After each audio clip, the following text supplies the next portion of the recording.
여러분 혹시 예전에 한참 유행했던, 제 시절에 유행했던 가라사대 게임이라고 들어보신 적 있나요?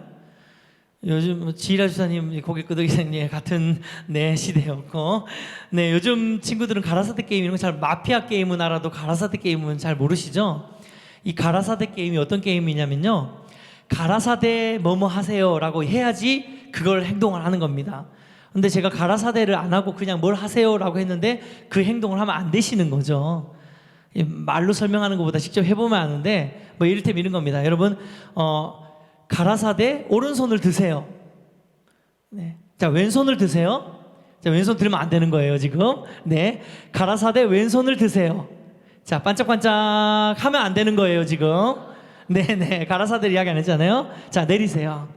안 내리면 안 되는 거예요. 자, 가라사대 내리세요. 이러면, 우리 앞에 효정자매는 난 이 게임 확실히 알아 이러면서 지금 그런 확신에 찬 눈빛으로 저를 바라보면서 날 한번 속여봐 막 이런 눈빛으로 하는데, 이 가라사대 게임이 어떤 의미로 참 되게 성경적인 게임인 것 같아요. 왜냐면은 이 가라사대라는 거는 보통 사람들이 말할 때 내가 가라사대 이렇게 이야기 안 하잖아요. 주로 하나님께 쓰는 단어예요. 성경에서 쓰는 용어죠. 하나님께서 가라사대라고 했을 때, 뭐 가라사대란 말은 이를테면 말씀하시되 라는 뜻인데, 하나님이 말씀하실 때 우리가 행동하는 것, 하나님이 말씀이 임할 때 우리가 그 말씀대로 순종하는 것이 정말 복된 길이고 그것이 옳은 길인데, 이 게임이 그대로 그것을 좀 구현하는 그런 게임이 아닐까라는 생각을 해봅니다. 2020년을 맞이하셨는데 저와 여러분 가운데 우리가 이렇게 뭐 장난삼아 게임을 했지만, 정말 이 게임처럼 가라사대 말씀하시는 주의 음성 듣고 움직이고 하나님의 말씀 듣고 순종하는 그런 2020년 한 해 되시길 축복해 드립니다. 특별히 2020년을 시작하면서 어떤 말씀으로 함께 이 새해를 시작할까 좀 고민이 많았었는데, 작년에 기도하면서 우리가 이제 개척되어서 어떤 의미에서 신년을 처음 보내는 거잖아요. 작년에 중간에 개척을 하는 바람에 우리가 신년을 처음 보내는데, 이 신년에 뭔가 좀 시작되는 의미를 가지고 있는데, 이 시기에 우리가 창세기를 같이 한번 해보면 어떨까, 말씀 나누면 어떨까, 이런 생각이 들었습니다. 왜냐하면 창세기는 시작의 책이에요. 모든 것이 시작되는 시작의 책이고, 이 창세기 안에 인생의 모든 비밀한 것들이 다 녹아져 있습니다. 특별히 참고적으로 이야기 드리자면, 창세기와 요한계시록은 굉장히 비슷한 책이거든요. 창세기는 창조의 책이고 시작의 책인데, 요한계시록은 새로운 창조의 시작이면서 창조의 책이면서 새로운 시작의 책입니다. 영원의 시작의 책이 바로 요한계시록이거든요. 그래서 성경을 보면 창세기와 요한계시록이 앞과 뒤를 딱 감싸고 있는, 문학적으로는 제가 여러 번 이야기한 기법인데, 인클루지오라는 양괄식이라는 어떤 기법을 가지고 있는 그런 책이 바로 성경 66권입니다. 그래서 창세기와 요한계시록은 마치 처음과 나중, 알파와 오메가처럼 그렇게 성경 전체를 감싸고 있는데요. 그런 의미에서 창세기는 저 출발을 의미하는, 시작을 의미하는 굉장히 중요한 책이 아닐 수 없습니다. 오늘 우리가 함께 읽은 본문 말씀, 창세기 가장 첫 시작이죠. 창조의 모습, 천지창조의 첫날 모습을 기록하고 있는데, 어둠과 공허 가운데 있던 이 땅 가운데 하나님의 말씀이 임하고 빛이 생기고 만물이 조성되어지는 그런 이야기들을 기록하고 있는 것이 오늘 1절에서 5절 말씀입니다. 근데 특별히 말씀을 시작하기 전에 우리가 이 성경에서 몇 가지 좀 유념해서 우리가 좀 보면 도움이 될 만한 몇 구절과 단어들을 좀 살폈으면 좋겠는데요. 첫 번째로는 1절에 있는 창조라는 단어예요. 여러분, 이 창조라는 단어를 의미하는 단어, 히브리어 단어가 두 가지가 있습니다. 첫째는 야차르라는 동사고요, 창조하다라는 야차르라는 동사고, 두 번째는 바라라는 동사, 둘 다 히브리어인데요. 이 야차르라는 동사는 기존에 있던 물질을 가지고 존재하고 있던 것을 활용해서 무언가를 만들어내는 것을 야차르라고 합니다. 이를테면 우리가 찰흙을 가지고 무언가를 만들었다든지, 아니면은 패브릭을 가지고 옷을 만들었다든지, 아니면은 실 뭉탱이를 통해서 그걸 뜨개질을 해가지고 이 목도리를 만들었다든지, 이런 모든 동사들, 이때 만들었다, 창조하다라는 동사는 야차르를 사용합니다. 근데 바라라는 동사는 오직 하나님, 신에게만 부여되는 동사예요. 이 동사는 뭐냐면 아무것도 없는 무의 상태에서 유의 상태를 만들어내는 것. 마치 이를테면 마술사들이 아무것도 없는 상태였는데 갑자기 빡 하고 꺼냈는데 장미가 딱 나온다든지. 근데 물론 마술사들이 아무것도 없는 상태에서 장미를 만들어내는 거는 무에서 유를 만들어내는 게 아니라 숨기고 있다가 딱 보여주는 거잖아요. 이건 야차르예요. 근데 하나님께서 만드신 무에서 유는 뭔가 숨기고 있다가 꺼낸 것이 아니라 없는 것에서 있는 것으로 만드신, 완전한 무에서 유로 만드신 바라 동사라는 거예요. 근데 태초에 하나님이 천지를 창조하시니라 라는 이 창세기 1장 1절에 나오는 창조하시니라 라는 이 동사가 바로 바라를 쓰고 있습니다. 히브리어 원어를 보면 베레시트 바라 엘로힘, 태초에 하나님이 창조하셨다 라고 하시는 이 바라 동사를 사용하고 있는 것이죠. 그리고 두 번째 구절을 보면요, 하나님께서 이렇게 바라 동사로 창조하신 이 창조가, 처음에 창조하셨던 이 창조가 어떤 상태였는지를 성경은 기록하고 있는데요. 창세기 1장 2절 말씀입니다. 같이 한번 읽어봤으면 좋겠는데 읽겠습니다. 시작. 땅이 혼돈하고 공허하며 흑암이 깊음 위에 있고 하나님의 영은 수면 위에 운행하시니라. 자, 어떤 자료를 보니까요, 이 프랑스어 성경이 이 말씀을 아주 잘 표현하고 있다라고 기록하고 있는데, 프랑스어 성경이 이렇게 번역을 했대요. 땅은 공허하고 형체가 없었으며 아무 쓸모없는 상태였다. 좀 더 와닿죠? 하나님께서 태초에 천지를 창조하셨을 때 그 첫 창조의 모습이 어떤 모습이었냐면 완전하게 딱 갖추어진 모습이 아니라 공허하고 혼돈하고 뭔가 아무 쓸모없는 그런 상태였다는 거예요.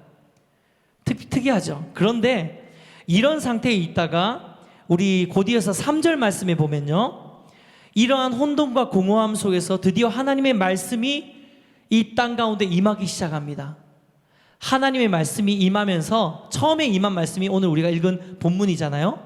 빛이 있으라 라고 임하는 하나님 말씀이 임할 때에 그때부터 시작해서 공허하고 혼돈하고 흑암이 있던 이 아무 쓸모없던 땅 가운데 점점 질서가 잡히면서 하나님께서 말씀하시는 대로 정돈이 일어나는 것들을 보게 됩니다. 하나씩 정돈이 되어져 가는 거죠. 빛과 어둠이 나눠지고 궁창이 서로 나눠지고, 그리고 뒤쪽의 구절을 보면 별들과 모든 광명들이 점점 질서를 찾게 되고, 이런 것들이 임하게 되는 것이죠. 여기서 우리가 주목해야 될 한 가지가 있는데, 그거 뭐냐면요, 하나님께서 처음으로 하신 이 창조의 사역은 다른 의미에서 말씀 사역이었다는 거예요. 여러분, 하나님께서 처음에 창조하신 후에 기적 사역을 일으키신 것도 아니고, 치유 사역을 일으키신 것도 아니고, 가정 사역을 일으키신 것도 아니고, 회복 사역을 일으키신 것도 아니고, 하나님께서 창조하시면서 가장 먼저 하신 사역이 바로 말씀 사역이었다는 것입니다. 말씀이 선포되어지는 사역이었다는 거예요. 이르시되, 우리가 아까 전에 한글로는 가라사대라는 거죠. 그래서 창세기의 저자로 추정되는 모세도 하나님의 이러한 말씀 사역, 하나님이 처음 하신 사역이 말씀의 사역이었다는 것을 강조하기 위해서 이 모세가 의도적으로 와요멜 엘로힘, 이게 뭐냐면 하나님께서 이르시되, 하나님께서 말씀하시되, 하나님께서 가라사대, 이런 뜻입니다. 그래서 의도적으로 창세기 1장에서 계속해서 와요멜 엘로힘을 계속 반복하는 것을 창세기 1장에서 우리는 발견할 수 있어요. 근데 특별히 한글 성경에서는 빛이 있으라 하시니 빛이 있었고, 이렇게 번역을 하고 있지만, 이 원어 성경을 보면요, 간접 화법이 아니라 굉장히 직설적인 화법으로 기록하고 있습니다. 이를테면 이겁니다. 하나님이 말씀하셨다, 빛이 있으라. 하나님이 말씀하셨다, 궁창이 나누어져라. 하나님이 말씀하셨다, 광명이 제자리를 찾으라. 뭐 이런 식으로 하나님께서 직접적으로 말씀하시는 직접 화법을 성경은 쓰고 있다는 거예요. 이게 무슨 말입니까? 모세가 하나님이 말씀하시는 하나님이라고, 하나님이 말씀으로 통치하시는 분이시라는 것을 계속해서 우리에게 보여주기를 원하는 것입니다. 그래서 많은 이 종교들 중에서 기독교를 특별히 말씀의 종교라고 이야기를 하는 것은 뭐냐면요, 기독교는, 이 우리 기독신앙은 말씀이 없이는 정말 설명할 수 없는 그런 종교이기 때문입니다. 우리가 말씀으로 시작했고 말씀이 우리의 전부인 것이에요. 하나님의 말씀이 우리의 생명이기 때문에 우리는 말씀의 종교라고 이야기를 하는 것입니다. 사랑하는 여러분, 이제 2020년을 시작했는데 비단 기독교 전체만이 아니라, 교회 전체만이 아니라 저와 여러분의 삶에도 이 말씀이 이 한 해를 붙들 수 있는 우리의 소망인 줄 믿습니다. 하나님의 말씀이 우리의 삶 가운데 머무는 것은 너무나도 중요합니다. 하나님의 말씀이 머물고 하나님의 말씀이 우리를 주도하는 그 인생은 하나님의 말씀이 없는 인생과는 너무나도 다른 인생을 살 것이기 때문에 이 2020년 한 해에도 우리가 주의 말씀 안에 나아가고 주의 말씀을 붙들고 이 약속의 말씀을 붙들고 살아가는 것이 너무나도 중요한 일인 줄 믿습니다. 아멘입니까? 예. 그래서 오늘 저는 이 하나님의 말씀 안에 있는 인생과 하나님의 말씀 안에 없는, 그렇지 않는 인생이 어떻게 다를 수밖에 없음을 오늘 말씀을 통해서 좀 나누었으면 좋겠는데요. 먼저 첫 번째로, 하나님의 말씀이 없는 인생은요, 공허한 존재가 될 수밖에 없습니다. 여러분, 우리 삶 가운데 하나님의 말씀이 임하지 않고 우리 삶 가운데 하나님의 말씀이 선포되지 않고 그 말씀 안에 우리가 온전히 거하지 않을 때 우리의 인생은 공허한 존재가 될 수밖에 없다는 것입니다. 우리는 하나님의 말씀의 통치가 이루어지지 않은 이 땅의 처음 모습을 말씀을 통해서 보았습니다. 어떻다고 했죠? 혼돈하고 공허하고 흑암이 깊음 위에 있는, 아무 쓸모없는, 불어 성경의 말을 빌자면 아무런 쓸모없는 땅과 같았던 것이 하나님의 말씀이 임하지 않았던 이 땅의 상태였다는 거예요. 근데 저는 영적으로 이것이 이 천지 만물에만 적용되는 것이 아니라 저와 여러분의 삶에도 적용된다고 믿습니다.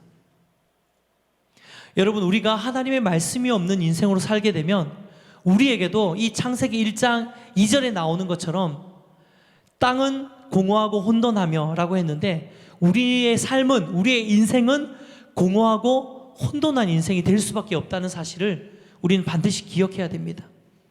하나님의 말씀의 통치, 말씀의 다스림이 없는 인생은 그렇게 될 수밖에 없는 것입니다. 여러분, 이 세상을 한번 보십시오. 얼마나 불안하고 얼마나 혼란스럽습니까? 겉으로 봤을 때는 이 세상이 점점 더 발전하는 것 같아요. 그리고 5G 시대라고 해가지고 정말 우리가 그 편안함과 그 편리함과 그 최첨단의 시대를 누리고 살아가고 있는 것 같습니다. 온 역사를 통틀어서 지금처럼 편안하고 지금처럼 문명의 이기를 누릴 수 있는 시대는 없었습니다. 그런데 반대로요, 온 역사를 통틀어서 지금처럼 공허하고 지금처럼 혼란스럽고 지금처럼 아픔이 많고 지금처럼 무너져 있는 시대도 찾아보기 힘들다고 저는 믿습니다. 여러분, 멀쩡한 모습으로 세상 사람들이 살아가고 있지만 이 땅을 살아가는 모든 사람들의 마음 깊은 곳에는 공허함이 존재합니다. 외로움이 존재하고요, 불안이 존재하고 강박이 존재하고 혼란과 혼돈이 존재하는 것이, 그게 우리의 인생입니다. 타락한 문화, 깨어진 가정, 그리고 아무런 목적 없이 살아가는 우리의 아이들, 한 명 한 명, 한 사람 한 사람, 한 가정 한 가정 볼 때마다 깊숙이 그것을 들여다보면 정상적인 게 별로 없을 정도로. 여러분, 그게 비단 세상의 문제만 그렇습니까? 아닙니다. 교회 안도 마찬가지예요. 교회 안에서도 멀쩡하게 나와서 예배드리고 멀쩡하게 하나님을 섬기고 있지만 실제로 교회 안에 너무나도 많은 가정들이 깨어져 있고요, 너무나도 많은 성도님들이 외로움과 공허함과 불안으로 힘들어하고 있어요. 너무나도 많은 심령들이 고통당하고 있는 것이 지금 우리의 문제라는 것입니다. 근데 더 심각한 것은 뭐냐면요, 그리스도인들이 이런 공허함과 이러한 불안함과 이러한 외로움 가운데서, 이러한 우울함 가운데서 그리스도인들이 머물고 있을 때 그 사람이 느끼는 죄책감과 좌절감은 세상 사람들이 느끼는 것보다 훨씬 더 크다는 거예요. 왜냐하면 우리는 하나님을 알거든요. 내가 하나님을 알고 하나님을 믿고 있는데도 불구하고 나의 삶이 이 공허함과 이 혼란스러움과 이 어두움 가운데 있다는 이 사실 때문에 우리는 오히려 하나님을 알지 못하는 세상 사람들보다 훨씬 더 큰 죄책감과 더 큰 아픔과 더 큰 상처와 더 큰 좌절감을 누리면서 살아가고 있었는지 모르겠습니다. 그런데요, 왜 이런 일들이 일어나는 것일까요? 왜 우리가 하나님을 알면서도 이런 일들이 일어나는 것일까요? 저는 먼저는 세상은 당연히 하나님을 모르기 때문에 그렇다고 이야기하더라도 우리는, 하나님의 자녀인 저와 여러분은 왜 하나님을 알지만 우리가 그분의 말씀의 온전한 통치 안에 우리가 온전히 거하지 못하기 때문에 라고 생각합니다. 성경을 보면요, 하나님 말씀은 생명이 있다고 이야기하고 있거든요. 하나님의 말씀은 살아있고 활력이 있고 운동력이 있다고 성경 기록하고 있어요. 그래서 하나님의 말씀은 살았고 이게 죽어있는 게 아니라 마치 화로처럼 팔딱팔딱 뛰고 있는 것이 하나님의 말씀이기 때문에 그 말씀이 우리를 온전히 통치하고 그 말씀이 온전히 우리를 지배할 때에 우리의 영과 심령과 골수를 찔러 쪼개기까지 한다고 말씀은 이야기하고 있는 거예요. 우리의 영을 세밀하게 정밀하게 마치 의사가 메스를 들고 아주 정밀하게 이 우리를 폐부를 잘라서 그 연약한 부분들을 도려내는 것처럼 하나님의 말씀이 살아있기 때문에 그 말씀의 통치가 온전히 우리 가운데 회복되어지고 온전히 그 말씀의 통치 아래 우리의 삶이 드려질 때에 그 안에 우리가 나아갈 때에 그 말씀이 우리를 찔러 쪼개면서 우리의 약함을 도려내고 우리를 꿰매시고 우리를 고치실 수 있다고 이야기를 하는 거예요. 근데 우리가 그 말씀의 통치 안에 온전히 거하지 못하기 때문에 우리가 하나님을 알고 있고 하나님을 믿고 있음에도 불구하고 작동하는 말씀이 우리 안에 없는 것입니다. 그 말씀의 힘이 우리 안에서 힘을 잃어버린 거예요. 하나님 말씀을 알고 있고 이 말씀이 능력이 있다는 것을 알고 있지만, 믿고 있지만 그 믿음과 그 알미, 그 말씀이 우리 안에서 생명력 있게 활동하고 활력 있게 움직이지 못하는 거죠. 그래서 공허할 수밖에 없는 것입니다. 저는 이것을 묵상하다가 한 가지 중요한 하나의 인사이트를 얻게 되었어요. 여러분, 하나님의 말씀의 통치가, 하나님의 말씀에 살아있는 하나님 말씀, 활력 있는 하나님 말씀이 우리의 영을 지배하지 않을 때에 우리가 그리스도인이라 하더라도 공허할 수밖에 없는 이유가 있어요. 사랑하는 여러분, 하나님이 영이라고 우리가 이야기를 하잖아요. 하나님은 영이시니? 라고 이야기를 합니다. 근데 하나님이, 이 영이신 하나님이 우리를 창조하실 때 성경에 보면 어떻게 창조하셨다 그러냐면요, 1장 27절 한번 읽어볼게요. 시작.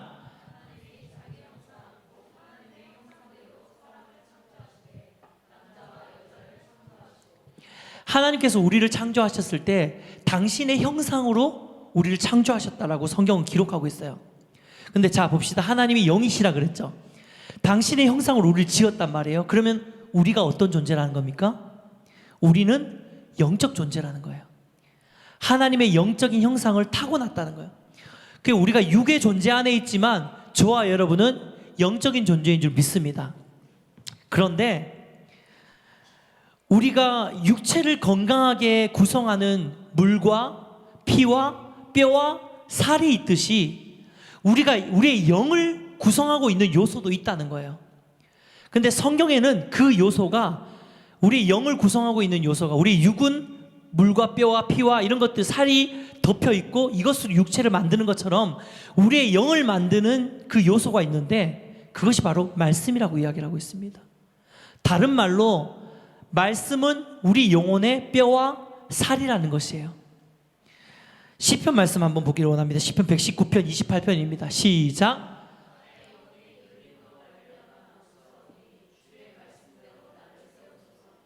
야고보서 1장 21절입니다. 시작. 그러므로 모든 더러운 것과 넘치는 악을 내버리고 너의 영혼을 능히 구원할 바 마음에 심어진 말씀을 온유함으로 받으라. 할렐루야. 무슨 말입니까? 우리의 영혼을 회복시키고 우리의 영혼을 살리고 우리의 영혼을 세우고 우리의 영혼의 뼈를 강건하게 하고 우리의 영혼의 살을 붙여줄 것, 근육을 붙여주는 것은 다름 아니라 뭐라고요? 하나님의 말씀이라는 거예요. 하나님의 말씀의 통치가 우리의 영혼을 가운데 임할 때, 하나님의 말씀이 우리의 영혼을 강타할 때에 그때 비로소 우리의 영혼이 살아나는 거예요. 그때 비로소 우리의 영혼이 공허함을 이겨내는 것입니다. 그때 비로소 하나님 말씀이 살아서 운동력 있고 활력이 있어 좌우의 날쌘 검처럼 우리의 심령과 영과 골수를 찔러 쪼갤 때에 우리가 살아난다는 거예요. 회복된다는 거예요. 이게 하나님 우리의 영혼의 살과 뼈인 하나님 말씀이라는 사실입니다. 특별히 요한복음 1장 말씀에 더 중요한 말씀이 있어요. 요한복음 1장 다시 읽어보겠습니다. 시작.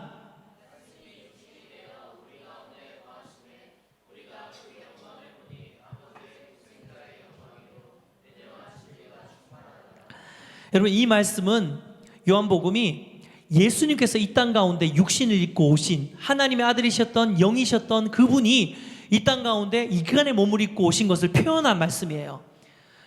예수님이 육신이 되어서 이때 우리 가운데 오셨다는 거예요. 그런데 그 예수님이 육신이 되기 전에 뭐였다고 말씀하고 있습니까? 말씀에서 말씀이었다고 이야기를 하죠. 예수님이 육신이 되어서 오시기 전에 예수님 뭐였다고요? 말씀이었다는 거예요. 말씀이 뭐가 됐다고요? 육신이 되었다는 거죠. 여러분, 예수님은 영이었어요. 예수님은 하나님이었어요. 하나님의 아들이었습니다. 성자 하나님이었습니다. 영적인 존재셨다는 거예요. 근데 그 영적인 존재였던 예수님을 말씀이라고 이야기를 하고 있다는 거예요. 무슨 말인지 이해되시죠? 여러분, 결국 우리는 이 말씀으로 시작된 존재이고 온전한 하나님의 형상이 되기 위해서는 하나님의 말씀이 채워져야지 우리가 온전한 영적 존재로 거듭나고 세워질 수 있다는 사실입니다. 그래서 하나님의 말씀의 통치가 우리의 영을 지배하고 다스리고 통치하지 않으면 우리는 공허한 존재가 될 수밖에 없습니다. 영적 골다공증이 되는 거죠. 뼈가 튼튼하지 않는 거죠. 영적으로 부실한 사람이 영양실조가 되는 거죠. 살이 다 안 채워지는 거예요.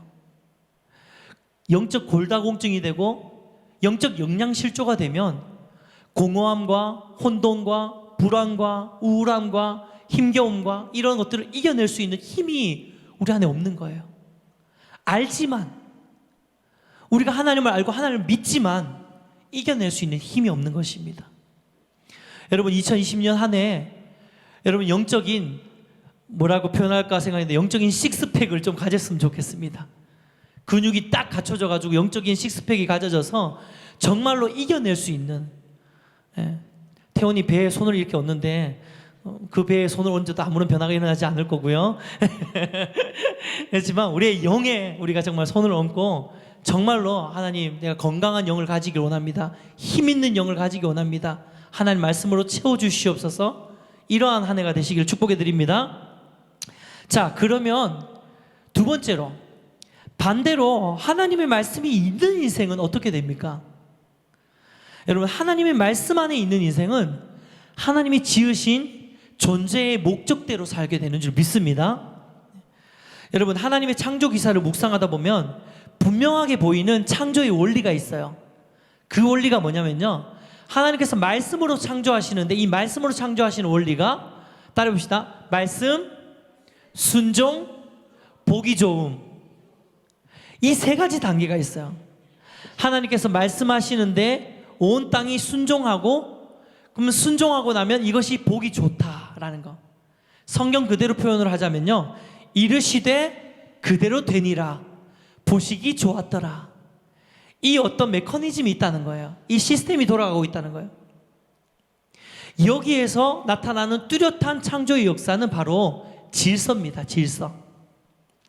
이를테면 본문 말씀처럼 아무 쓸모없고 가치가 없어 보였던 땅이었는데 하나님의 말씀이 임하죠. 빛이 있으라라는 하나님의 말씀이 임할 때 온 천지 만물이 그 말씀에 순종하면서 빛과 어둠이 나눠지게 됩니다. 순종하면서 나눠지게 되죠. 나눠라 하니까 나눠지는 거죠. 근데 이 나눠졌을 때 뭐가 생기냐면 이 공허함과 혼돈이 없어지고 질서가 생기는 거예요. 이후에도 성경에 보면 궁창도 그랬고요, 땅과 바다도 그랬고요, 별들도 그랬고요, 생물들도 그랬어요. 궁창과 바다와 별들과 생물들이 각자 하나님의 말씀 앞에 순종하면서 있어야 할 그 자리에 질서 있게 자리 잡게 되는 것입니다. 사랑하는 여러분, 이것은 천지뿐만 아니라 저와 여러분 삶에도 똑같다고 저는 믿습니다. 여러분, 하나님의 말씀이 우리 삶 가운데 임하고 우리의 인생이 하나님 말씀 안에 들어가게 될 때에 그 말씀이 우리에게 선포되어지고 그 말씀에 우리가 순종하게 될 때에 우리가 있어야 할 그 자리에 질서 있게 들어가게 될 줄, 나아가게 될 줄 믿습니다. 말씀을 통해서 우리는 하나님의 질서 안으로 들어가게 되는 것이고요, 그 질서 안에 나아갈 때 우리가 이 땅에서 존재해야 할 존재의 목적을 제대로 찾게 되는 것입니다. 다른 말로 우리가 왜 사는지, 내가 왜 존재하는지, 뭘 위해 사는지 아무것도 모르고 사는 존재가 아니라 하나님의 말씀이 우리를 다스리고 그 말씀이 우리를 통치할 때에 우리가 내가 있어야 할 곳이 어디 있는지를 깨닫게 되는 거예요. 내가 어디를 가야 되는지, 내가 어디에 서 있어야 되는지, 내가 무엇을 해야 되는지, 내가 어떠한 존재인지를, 이 존재의 목적을 깨닫게 되는 것입니다.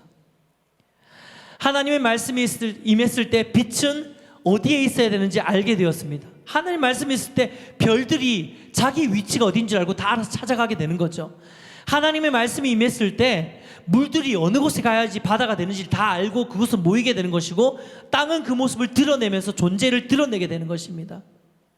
마찬가지로 저와 여러분에게 하나님의 말씀이 임했을 때, 우리에게 하나님의 생명의 말씀이 임할 때 우리의 삶에도 목적 없이, 존재감 없이, 사명 없이 살아가는 인생이 아니라 왜 우리가 이 땅에서 살아야 하는지, 내 존재의 목적이 무엇인지, 내가 있어야 할 자리가 무엇인지, 어디인지를 정확하게 깨닫는 인생이 되어질 줄 믿습니다. 할렐루야. 말씀을 맺겠습니다. 지난주에 이제 송구영신 예배를 드리면서요, 우리가 2020년 약속의 말씀을 함께 나누고 기도하는 시간을 가졌습니다. 아직은 저희가 개척교회라서 한 30분 정도의 성도님들밖에 없으니까 제가 말씀을 가지고 한 분 한 분 이렇게 기도해 드렸잖아요. 한 분 한 분 받은 말씀을 제가 받아서 대신 읽고 안수하면서 이제 기도해 드리는 시간들을 가지면 좋겠다라는 생각을 하나님께서 마음을 주셔가지고 그런 시간들을 가지면서 우리가 참 복된 시간을 누렸습니다. 그렇죠? 어떠셨어요, 여러분? 좋으셨어요? 서지사님 좋으셨어요? 지지사님 어떠세요? 좋았죠? 네, 참 행복했어요. 기도를 받는 분들이나 또 기도를 해드리는 저나 할 것 없이 참 행복한 시간을 가졌는데, 정말 제가 이 기도를 한 분 한 분 말씀을 보면서 기도를 하는데 소름이 끼치는 거예요. 왜냐하면 너무나도 정확한, 그 사람에게 너무나도 필요한 말씀, 제가 느끼기엔, 저는 그래도 한 분 한 분을 좀 알잖아요. 너무나도 정확한 말씀이 그 사람에게 임하는 거예요. 어떤 느낌이었냐면 하나님의 레마, 하나님의 살아있는 지금 이 시간 바로 말씀하시는 주의 음성을 듣는 그런 마음이었습니다. 저뿐만 아니라 마치고 나서 우리 교육자들과도 나누는데 교육자들도 이구동성을 하는 말이 소름 돋았다는 거예요. 와, 어떻게 저 성도님에게 저 말씀이 가지? 소름 돋았다는 거예요. 성도님들도 또 청년들도 다 동일한 그 고백을 했어요. 와, 진짜 하나님 신실하시다. 저는 2년 전에 제가 큰 수술을 하고 제가 제2의 인생을 살고 있잖아요.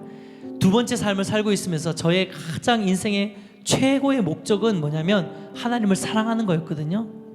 근데 제가 뽑은 말씀이 뭐였냐면, 너는 네 마음과 뜻과 힘을 다해 내 하나님 여호와를 사랑하라 는 말씀 하나님 저에게 주셨어요. 우리 강유현 전도사님은 여기가 YM에서 한 10몇 년 사역하셨다가, 선교단체에서만 사역하시다가 여기가 첫 교회 사역이거든요. 그래서 정말 내가 교회 사역을 잘할 수 있을까 이런 두렵고 떨리는 마음으로 여기로 오셨어요. 그런데 유현 전도사님 받은 말씀 뭐냐면, 평안 가운데 한 몸을 세워라. 평강 가운데 두려움을 버리고 평안 가운데 이 몸된 교회를 세우라고 하나님께서 불러주시는 거예요. 동현 형제, 일부 예배 드리는 동현 형제는 작년에 사업이 누구한테 이제 배신을 당하고 쏟고 그러면서 사업이 완전히 꼬꾸라지게 되고 하던 일이 완전히 다 날아가게 되고 그러면서 막 너덜너덜한 심령으로 찾아온 것이 바로 예배인 교회였어요. 그러면서 예배를 통해서 회복하고 그러면서 이제 지금 점점점 회복되고 있는데 작년 한 해 너무너무 힘든 일이 많았는데 동현 형제가 어떤 말씀을 보았냐면요, 나로 환난을 벗어나 근심이 없게 하옵소서. 예. 펑펑 울더라고요. 덩치 산만한 형제가 펑펑 울더라고요. 예. 그리고 너무 재밌었던 게 우리 수아 우리 서집사님 가정에 우리 막내 수아 항상 기뻐하라. 얘는 원래 기쁜데 야, 얘 안에 참 기쁨과 행복함이 참 많은 아이인데 이 아이 하나님이 항상 기뻐하라. 너무 어울리는 말씀을 주시니까 성도님들이 항상 기뻐하라 그러니까 빵 터졌어요. 다들 막 까르르 다 웃으셨어요. 네. 그리고 여러분 우리 루비 간사가 그거 아세요? 루비 간사가 너에게 복을 주리니 꾸지도 않고 통치도 안 당할 것이다 이 말씀을 받았는데 6년째 똑같은 말씀이에요.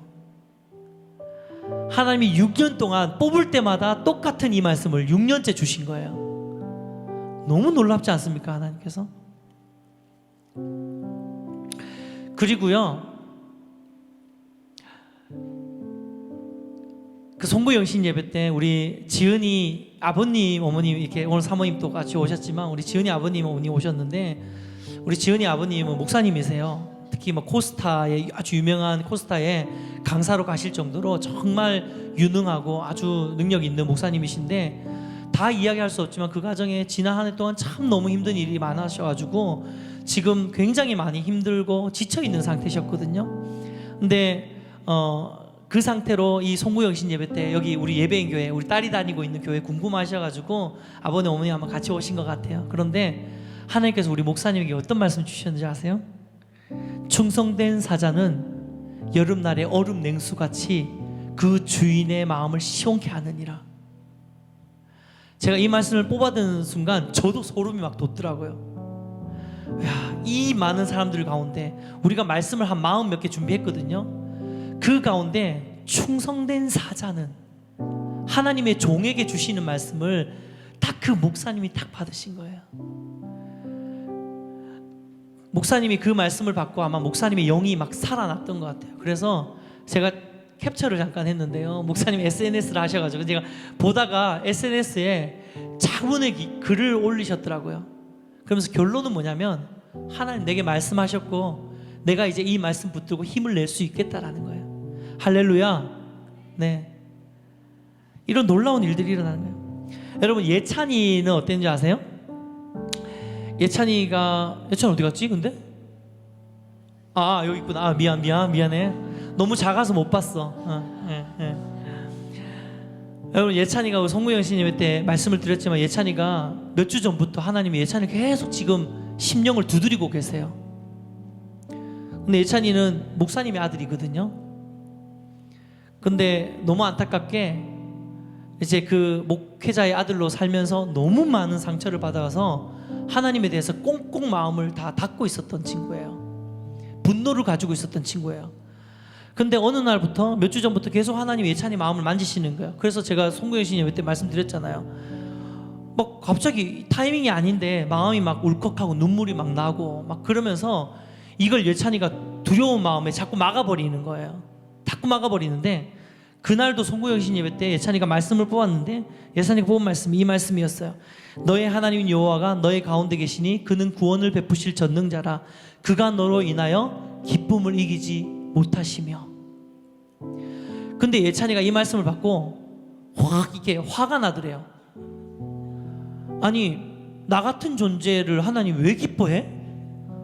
얘가 좀 이상했거든. 얘가 약간 사고가 좀 이상해요. 그러면 감사합니다 이러면 될 건데 아니 내가 이 모양 이 꼴로 사는데 이게 뭐가 기뻐?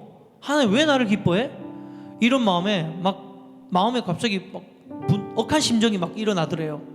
그래가지고 얘가 받은 약속의 말씀을 코팅도 돼 있는데 구겼어요.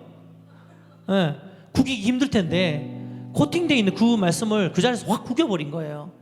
근데 예찬이가 맨 끝에 앉아있으면 제가 한 명 한 명 30명을 기도하면서 맨 마지막에 저기 가서 예찬이를 딱 기도를 하는데 제가 말씀 카드를 딱 받았는데 구겨져 있는 거예요. 이게 뭐지? 이러면서 구겨져서 제가 이 구기 구겨놓은 걸 이렇게 펴가지고 그 말씀을 읽는데, 너의 하나님 여호와가 너의 가운데 계시니 그가 너로 인하여 기쁨을 이기지 못한다, 이 말씀을 읽는데 그때 성령님께서 제 마음에 탁 심겨주셨던 말씀이 있었어요. 너의 하나님 여호와가 너의 가운데 계시니, 너의 가운데 계시니. 그래서 제 기억에 제가 이 너의 가운데 계시니를 한 3번 이야기했던 것 같아요. 예찬이에게 너의 가운데 계시니, 너의 가운데 계시니, 너의 가운데 계시니. 근데요, 예배를 마치고 나서 예찬이가 저한테 찾아와가지고 예찬이가 그런 고백을 하더라고요. 목사님, 자기가 이렇게 막 불만에 가득한 마음으로 확 이걸 구겨버렸는데 목사님이 오셔서 기도해 주시는데 너의 가운데 계시니, 너의 가운데 계시니, 너의 가운데 계시니 하는 그 순간에 갑자기 마음 안에 굉장히 뜨거운 뭐가 확 이렇게 올라오더라는 거예요, 가슴 속에서. 그러면서 그 뜨거움이 마음 안에 확 번지면서 온 마음을 따뜻하게 이렇게 감싸면서 그동안 있었던 그 분노와 그 하나님, 하나님 나를 왜 사랑해, 내 왜 기뻐, 이랬던 어떤 억한 심정과, 그리고 뭔가 마음 안에서 일어나려고 했을 때 그 두렵고 불안했던 그 마음이 확 사라지는 마음을 느꼈다고. 제가 그런 고백을 할 사람은 아니잖아요, 우리가 알잖아요. 근데 예찬이가 그런 고백을 하는 거예요. 그 두려웠던 마음이 확 녹아지는 걸 경험했다고. 하나님이 하시는 일인 줄 믿습니다. 우리 김준미 권사님 밖에서 지금 열심히 떡국을 끓이고 계시는데 지금 밖에 이 설교 다 나가고 있어요. 다 들려요. 들으시면서 설교하실 거예요. 설교한다. 들으시면서 식사 준비하고 계실 텐데, 우리 권사님은 지혜가 부족하거든 후히 주시고 꾸짖지 아니하시는 하나님께 구하라는 말씀을 받았거든요. 제가 권사님 머리에 손을 얹고 기도하는데 이 말씀이 진짜 권사님한테 너무 잘 맞다는 생각이 드는 거예요. 왜냐하면 우리 권사님은 지금 우리 교회의 평신도 리더십이잖아요. 유일한 권사님이고 가장 영적으로 이렇게 고참이시잖아요. 근데 그렇기 때문에 우리 권사님이 이 교회 안에서 얼마나 지혜로운 영적 어머니 역할을 해주셔야 되는 자리에 서 계신 거잖아. 그래서 제가 진짜 너무 잘 어울린다 생각하고 그렇게 하나님 지혜를 달라고 기도를 했는데, 어제 우리 권사님이 식사 준비를 하시려고 교회에 오셨어요. 그러면서 이런저런 이야기를 하다가 이 말씀 받은 이야기를 하게 됐는데 권사님이 저한테 간증을 하시더라고요.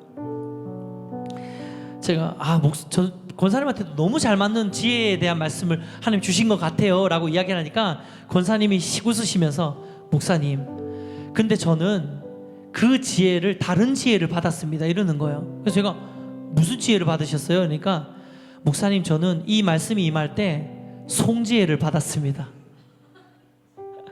송지혜를 받았습니다 그러는 거예요. 그래서 제가 무슨 말씀이세요? 라고 하니까 우리 아시다시피 권사님이 우리 지혜를 지금 세심하게 좀 케어하고 계시잖아요. 지혜 데리고 오시기도 하고 데리고 가시기도 하고, 그리고 지혜가 예배 드리다가 가끔씩 그분이 오실 때마다 우리 권사님이 손을 꼭 잡아주기도 하고 안아주기도 하고 토닥여도 주고, 그러면서 정말 권사님이 지혜를 사랑하는 마음으로 이렇게 케어를 하고 있는데 그날 우리 송구영신 예배 때 지혜가 못 왔어요. 지혜가 컨디션이 안 좋아서 못 왔는데, 그래서 권사님이 송구영신 예배 때 굉장히 답답한 마음을 가지고 이 자리에 앉아 계셨대요. 여기 왔으면 좋았을 텐데 이런 마음으로 앉아 있는데, 하나님께서 이 말씀을 주실 때 하나님께서 이 말씀이 지혜로, 송지혜로 확 마음에 오면서 하나님께서 우리 지혜를 회복시키실 거라고, 지혜를 일으키실 거라고, 우리가 기도하고 지혜를 붙들고 나아갈 때 지혜의 영이 살 거고 회복될 거라는 것에 대한 확신을 딱 주신 거예요. 기도에 응답을 하신 거죠. 그러면서 권사님 마음에 있었던 답답함이 확 사라지고 정말 하나님께 그렇게 기도하면 눈물로 하나님께 나아갈 수 있었다고 그런 간증을 하시는데, 제가 정말 막 소름이 돋더라고요. 정말로 너무너무 하나님 하시는 일. 근데 놀라운 것도 뭔지 아십니까? 너무 많죠. 진짜 간증이 너무 많아요. 제가 일부러 이걸 다 이야기해 드리는 거예요. 그림 하나를 보여드릴게요. 내 눈이 항상 여호와를 바라보면 내 발에서 그물을 벗어나게 하실 것이미로다. 시편 25편 15절 말씀인데, 하나님을 바라보면서 내 발에 그물이 벗겨지는 것을, 지금 목에 있는 저 목을 매일 자살하기 위해서, 삶을 마감하기 위해서 목을 매일 저 목줄, 네, 열어주세요. 나오네요. 네, 저 목줄이 끊겨진, 그물을 벗어나게 하실 것이라는 것, 저 목줄이 끊겨지는 것으로 그림을 그렸는데, 이 그림을 누가 그렸을까요? 네, 지혜가 그렸어요. 이 말씀은 지혜가 송구영신 예배 때 못 와가지고 그 다음날 왔을 때 제가 야, 너 기도하고 뽑아 라고 했는데, 지혜가 말씀 뽑았는데 이 말씀을 뽑았어요.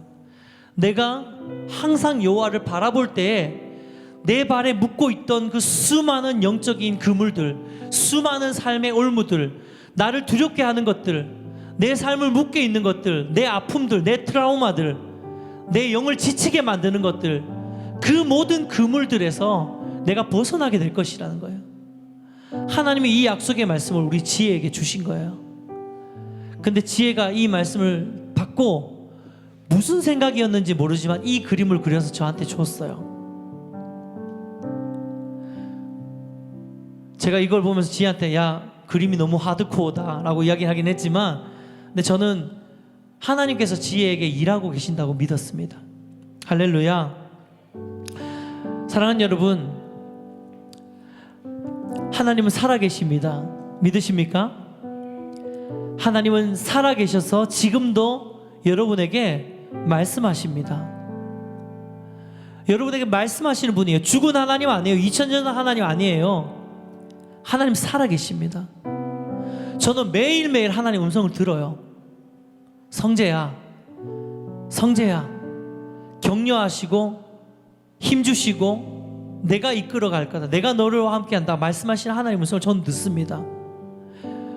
여러분, 하나님 살아계시고 여러분의 삶 가운데도 말씀하신 분이신 줄 믿으시길 축복합니다. 우리가 2020년 한 해 이 말씀하시는 하나님의 음성을 듣고 이 하나님의 약속의 말씀을 여러분 붙들고, 특별히 2020년의 약속의 말씀으로 붙든 이 조그마한 쪽지 하나가 무슨 뭐 올해 운세 그런 거 아니에요. 여러분, 이 약속의 말씀이 진짜 하나님의 음성이라고 믿고 그것을 붙들고 여러분 나아갈 때 하나님께서 역사하실 것입니다. 우리의 삶을 변화시키실 것입니다. 회복시키실 것입니다. 공허한 우리의 인생이 하나님 말씀으로 채워지게 할 거예요. 혼란스러운 우리 인생 가운데 질서를 주실 것입니다. 약해서 무너져 있는 우리의 삶이 하나님의 말씀으로 회복되고 건강한 영적 그 권위를 우리가 회복하게 될 것입니다. 여러분, 이런 한 해 되시기를 주님의 이름으로 축복해 드립니다. 그래서 이 시간은 우리가 좀 기도했으면 좋겠어요. 우리가 송구영신 예배 때 2020년의 첫 기도를 주님께 올려드렸지만, 오늘 이 첫 주일에 첫 기도를 하나님께 다시 한번 올려드릴 때, 하나님 말씀하여 주시옵소서. 하나님 음성 듣기 원합니다. 하나님 나를 고쳐주시옵소서. 하나님 나를 치유하여 주시옵소서. 하나님, 공허한 나의 삶 가운데, 허무한 나의 인생 가운데, 혼란 가운데 있는 나의 삶 가운데, 우울하고 강박 가운데, 불안 가운데 있는 나의 삶 가운데 하나님 찾아와 주시고 회복시키고 만져주시옵소서. 치유하여 주시옵소서. 주의 말씀이 임하게 하여 주시옵소서.